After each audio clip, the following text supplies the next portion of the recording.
Hi, Andrea here. I hope you're doing well. Today, let's talk about insulin and insulin resistance. I always reference insulin and insulin resistance in my videos. And obviously, disclaimer, I'm not a doctor, I'm not a physician, so I publish these videos for informational purposes only. Please read my disclaimer in the YouTube video description. So what is insulin? Insulin is a hormone that is produced by your pancreas in response to elevated blood glucose. Every time your blood glucose rises, insulin comes in and takes it away from the bloodstream and distributes it to the cells. So our body needs to keep the blood glucose levels within a certain range. Too high, it's very dangerous. Too low is also very dangerous. And insulin plays a role in keeping the blood glucose down.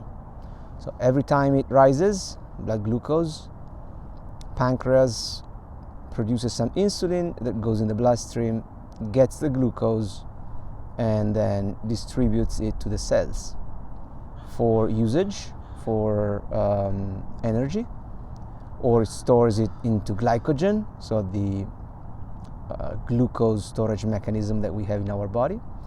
And then if there is excess, convert it into fat and storing it as fat.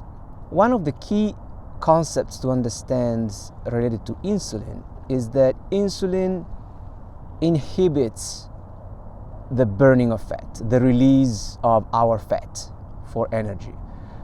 So it downregulates all the mechanisms to release fat and use fat as energy, and upregulates all the processes to store energy, store glucose. So in the presence of elevated levels of insulin, your body is basically in storage mode.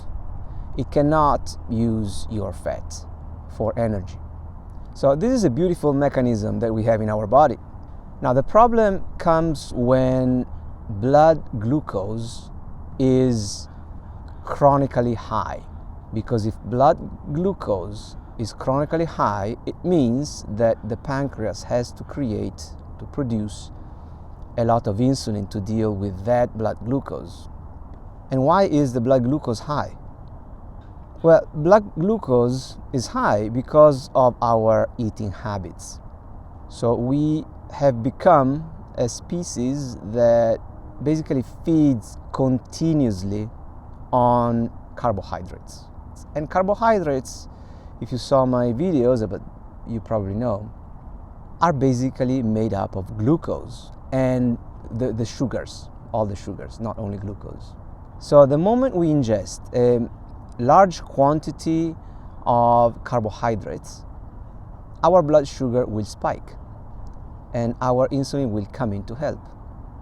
If we keep eating glucose and sugars, and when I say sugars, don't think just table sugar. Think bread, think pasta, think crackers, think Rice Krispies, think rice. It's all sugar. It's all glucose, it's all carbohydrates. So when we stuff our face with all the glucose, we keep stimulating insulin.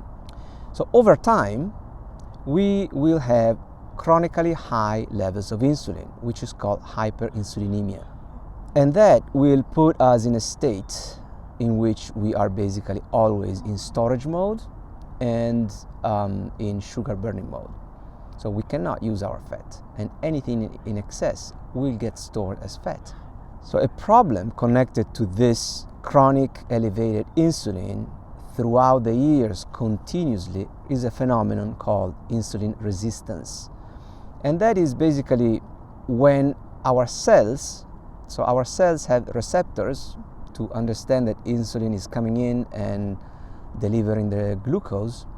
But if insulin is too high and it keeps coming to the door saying, hey, I'm here, get this glucose, but the cell is already stuffed.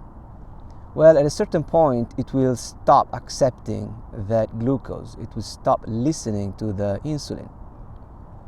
So it will become resistant to insulin, which means that the pancreas will think that you need more insulin because the cells are not getting the glucose. So it will keep producing more insulin. Over time, that could become diabetes type 2. I will put a lot of reference links on this topic because it's, please study, talk to your doctor. So to understand how insulin works, maybe it's useful to look at insulin throughout a typical day in various scenarios. For example, a standard American diet, modern human being kind of scenario, or an intermittent faster, or a person that eats one meal a day, for example. So let's take a look at insulin throughout the day for a modern human being. A modern human being that eats all 3 meals, breakfast, lunch, dinner, plus snacks all the time. So what you're seeing here is a chart of insulin throughout the day. So on the x-axis you have the time, hours, from midnight to the midnight of the next day, and on the y-axis you have insulin. The red dotted line represents the level of insulin below which your body can finally access your body fat. Let's say that you wake up at 7 a.m. and you have breakfast. Usually it's a mixed breakfast and you have a spike in blood glucose. And guess what? You will have a spike in insulin. So at that point, your body is in sugar burning mode and in storage mode. Great. So after a while, insulin will start decreasing. But guess what? Mid-morning, you eat something. Boom, another spike of insulin. And then you stop, your insulin will start going down. But then there is lunch. Boom, another spike. And you stop lunch, start decreasing. And then you have your afternoon snack, boom, another spike. And then dinner, boom, another spike. And then you don't want to eat or drink something after dinner before going to bed, boom, another spike. So finally you will stop eating, sometimes in the evening, and finally you will go to bed. And the insulin will start decreasing throughout the night. And hopefully, sometimes in the early morning, maybe it will go down below the level that is needed for your body to be able to access your fat. So you will have a little window until breakfast in which your body can actually access your body fat.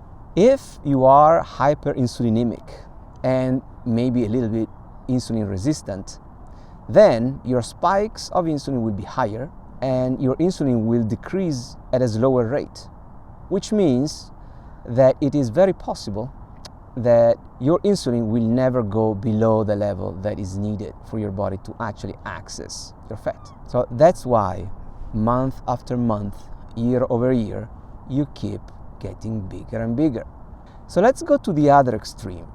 Let's take a look at a person like me that eats 1 meal a day. So I usually eat 2 meals a day and many times just 1 meal a day at lunch. So a person that eats 1 meal a day, they have lunch and they have a spike of insulin depending on what they eat. And then they stop eating. The insulin will do its job in a few hours and then it will go back down to a normal level and your body will be able to access fat. And then you go to bed and you are already in a fat burning state. So the window in which your body is able to mobilize and use your fat for fuel is huge. It's very long. So now that you understand the insulin problem, how do you fix it? Well, a good way would be intermittent fasting or fasting in general, because when you don't eat, you don't ask the pancreas to create or to produce insulin. And then a low carb diet, because carbohydrates are glucose and sugars, and if you eat a lot of them, you will keep adding glucose and sugars to your system, so you will stimulate insulin.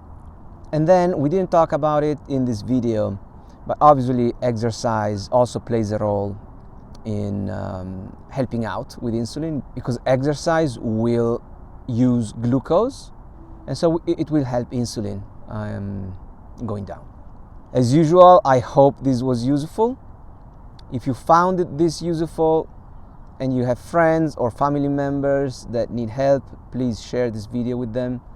Subscribe to my channel. If you need help, I'm here. Just contact me, we can have a chat, and I can help you out. All right? I hope to hear from you soon. Bye.